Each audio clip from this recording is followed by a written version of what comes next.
Hello বন্ধুরা, আজ আমি রান্না করে দেখাবো কাশ্মীরি আলুর দম। প্রথমে আলুর দমটা আমি সর্ষের তেলে করব।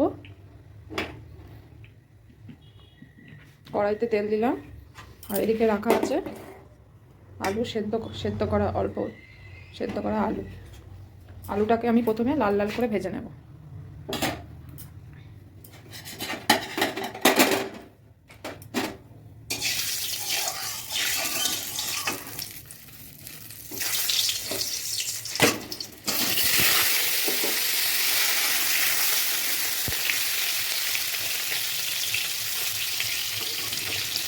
আলুটাকে প্রথমে আমি লাল লাল করে ভেজে নেব। এবার আমি আলুর দমে মশলা করাটা দেখাবো। প্রথমে দেব আদা বাটা, হলুদ গুঁড়ো, নুন,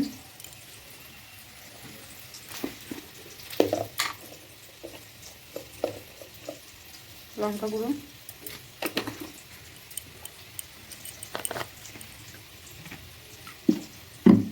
সামান্য জল দিয়ে ফাটিয়ে নেব। এদিকে আমার আলু ভাজা হচ্ছে। আলু ভাজার মধ্যে একটু হলুদ গুঁড়ো আর একটু নুন দিয়ে দেবো।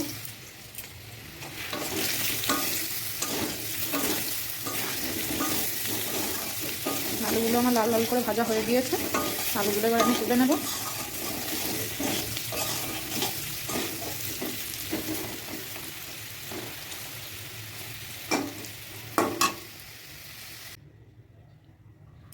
দেখুন বন্ধুরা, আলুটা আমি প্রথমে লাল লাল করে ভেজে নিয়েছি। এবার কড়াইতে তেল দিয়ে দেবো শুকনো লঙ্কা, তেজপাতা, আর যে মশলাটা আমি একসাথে করে রেখে দিয়েছিলাম, আদা বাটা, নুন, হলুদ, সেটা তেলের মধ্যে দিয়ে দেবো।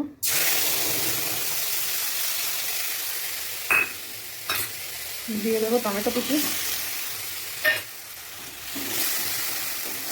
দিয়ে ভালো করে কষাতে হবে।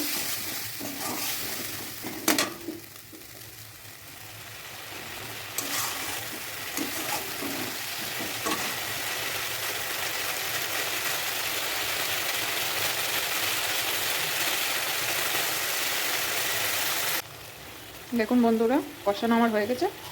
এবার ওতে অল্প পরিমাণে চিনি দিয়ে দেবো।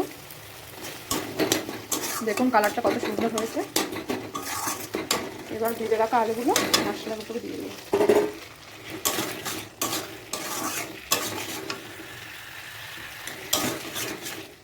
দিয়ে 5 মিনিট নাড়াচাড়া করে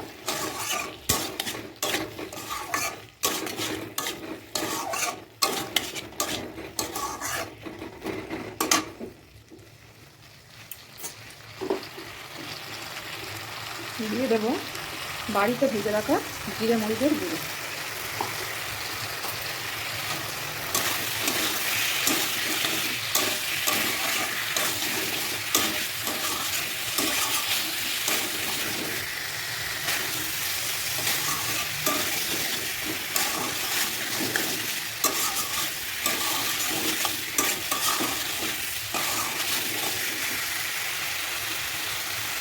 দেখুন কালারটা কি সুন্দর লাল লাল ঝাল ঝাল হয়েছে। এবার দিয়ে দেবো সামান্য পরিমাণে জল, যেহেতু আলুতে সেদ্ধ করা আছে।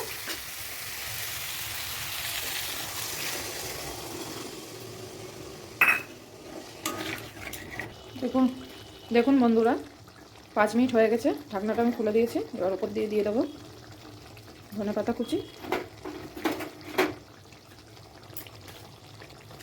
আর সামান্য পরিমাণে গরম মশলা গুঁড়ো।